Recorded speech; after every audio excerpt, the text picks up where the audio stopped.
ልጅ ከትምህርት ቤት ወደ ቤት ሲገባ አባት ጥያቄ ጠይቋል። ልጄ እንዴት ነው ትምህርት? አሪፍ ነው። አሪፍ ነው አባዬ፣ ግን እኮ ማትስ አስተማሪ ደደብ ብሎ ሰደበኝ ይላል። አባት አንተ ልጄን ደደብ አለ? ማን ስለሆነ ነው እሱ አንተ ልጄን ደደብ የሚል?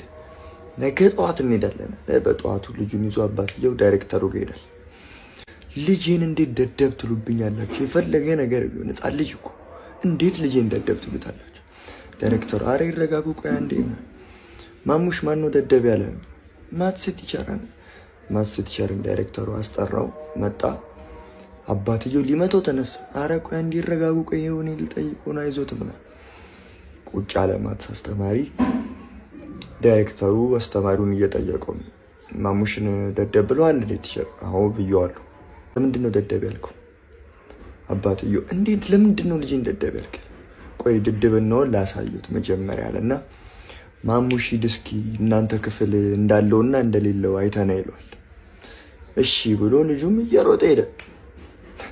ገባና ክፍል ውስጥ አየና የለም። ተመለሰና አረ ቲቸር እኛ ክፍል የለህም አለ። አባትየው ጉድ ጉድ ጉድ ጉድ ጉድ፣ ነትም ደደብ አዋረድከኝ። ዞር ዞር እያልክ በየክፍሉ አፈልገውም